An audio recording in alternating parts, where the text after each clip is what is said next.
आणि पंतनगर घाटकोपरमध्ये हे जे मैदान आहे इथे सगळ्यांनी BMCने खास करून एक मस्तपैकी आर्टिफिशियल तलाव केला आहे आणि त्यामध्ये एक नेक्स्ट स्टेप जो आहे जो मी सांगू शकतो दॅट इज की digital videography which is basically giving you the live update की कुठे कसं आपलं गणपती विसर्जन होतो आणि किती चांगल्या प्रकारे विसर्जन करतायत.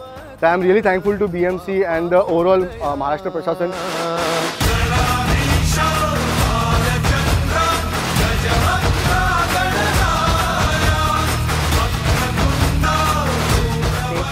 त्या फक्त 7 दिवसांसाठी एवढे दिवस आम्ही करतो.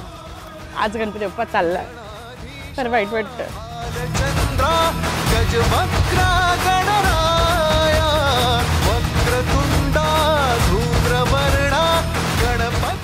यनवाड प्रभागामध्ये चालू असणारा हा जो विसर्जनाचा कार्यक्रम आहे, गेली 7 दिवस आम्ही गणपतीचं आगमन झालं, त्याची मनोभावे पूजा केली आणि आता विसर्जनाच्या वेळेला हे यनवाड विभागाने अत्यंत उत्तम अशी सोय केली होती आणि विसर्जनानंतर एक आठवण म्हणून हे जे तुळशीचं वृंदावन दिलेलं आहे ते खूप चांगलं आहे.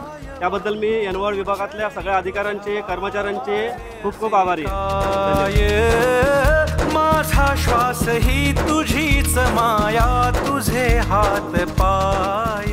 और हर बार हम लोग जू में नहीं तो मुलुंड में जाते थे, लेकिन BMC ने जो ये किया है आर्टिफिशियल लेक, वो उससे बहुत ही फ़ायदा हुआ है और बहुत गर्दी नहीं होती है. बहुत अच्छी तरह से ये लोग का अरेंजमेंट है और बहुत अच्छा लगा मुझे.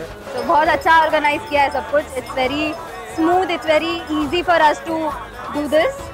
नहीं तो बहुत भीड़ मिलता था, बहुत जगह नहीं मिलती थी पूजा वगैरह करने के लिए, बट अभी पूजा किया अच्छे से, विसर्जन किया. there's a स्क्रीन देयर जो लाइव दिखाता है कि विसर्जन कैसा हो रहा है, आपके गणपति कैसे जा रहे हैं.